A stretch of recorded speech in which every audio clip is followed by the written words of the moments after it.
I just wanted to show you guys that this bike is a very, very easy, forgiving learner bike. And I know you guys know that, because you're not looking up Ninja 300 because you heard it was a badass fucking fast fucking bike.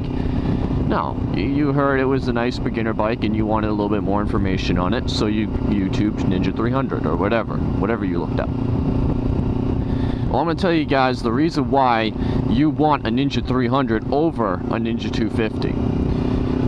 Now, the Ninja 300, I usually see the Ninja 250s on Craigslist, like the nice ones, you know, the lower miles, 2012s, nice condition, looks nice, you know, maybe like a mod or two, usually going for about $3,000 firm on Craigslist. You might get it for like $2,800 or something, but $3,000 is generally what they go for. This bike, you can find these for about $4,000. So this is kind of like a what's better, or is the upgrade, that 50cc's, really worth an extra $1,000? Is it really worth a 25%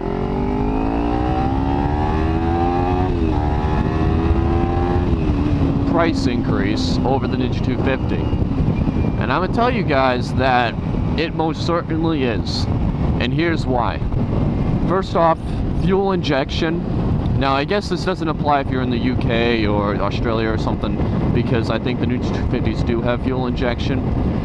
But here in the US, the Ninja 250s are carbed, and this is fuel injected. I'm telling you guys right now, fuel injection alone is worth easily $500. Easily. They sell an EFI kit, which is, I believe, $500, and then you got to install it yourself, and it's a big pain in the ass. So I mean, that fuel injection alone is worth, to me, honestly, it's worth an extra $1,000. But let's just say $500 for good measure. All right. Next, you got the. I mean, this bike is mistaken for being a bigger bike way too often, especially over a Ninja 250. Ninja 250, you look at that, you can kind of tell it's a small bike. And you can kind of tell this is a small bike if you know what to look for. But it gets mistaken as a big bike all the time because of the way Kawasaki did the fairings. They made the dual headlights. You know, it really mimics a big bike a lot better than the Ninja 250 ever did. And so the looks alone are nicer than the Ninja 250, so that alone is worth something, right, guys? I mean, the looks alone, people spend thousands of dollars modding, not thousands generally, but $1,000 modding their 250 to make it look good. And it's like, why would you do that when you could just spend $1,000 and get a Ninja 300 which looks good and has a bunch of extra stuff with it? So there's the looks, and again, looks is always subjective. Some people might prefer the looks of the Ninja 250, so okay then. That might or might not be a pro to you, but for me it's a pro.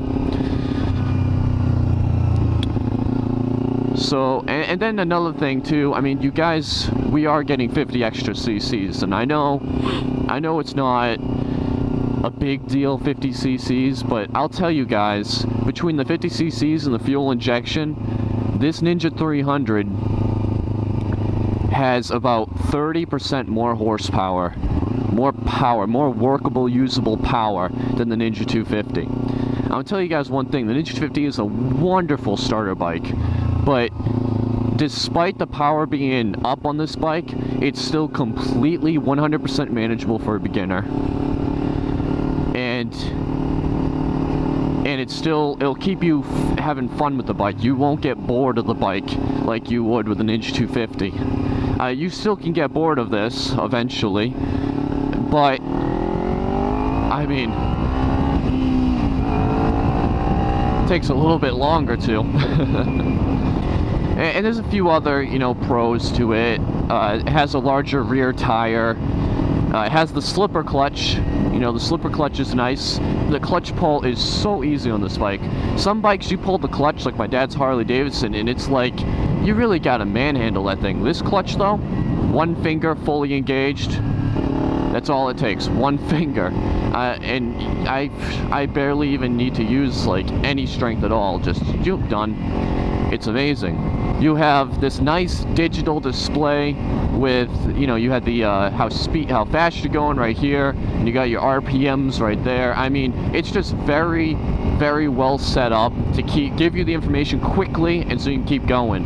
The Ninja 250, you kind of had to stare at it for a second, and because you had the gauge and you had to see where the miles per hour was. This is just so much better.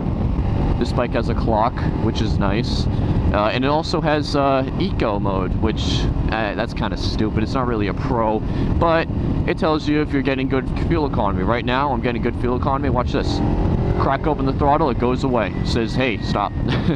You're not getting the most miles per gallon. Another thing too, guys, is you got these flush mount turn signals, which that's a sexy, that's a very sexy modification over the Ninja 250. The Ninja 250 stock signals suck. They look gross, and if the bike ever goes down, you best believe that stock signal is going to snap in half. These, they'll hold up much better in the event of a, you know, drop, and they look a hell of a lot nicer. I've never heard of anybody changing them out. This bike also has a couple other little things, like it has this passing button, which I never use, not really a pro. And it also, what else does it have? I don't know, I'm probably forgetting something, but if I forgot anything, I'll list it in the description or something like that. And not only does it have more power at the top end, it has more power throughout the rev range. Like right now it's 6,000 at revs. It has way more power than my Ninja 250 ever did.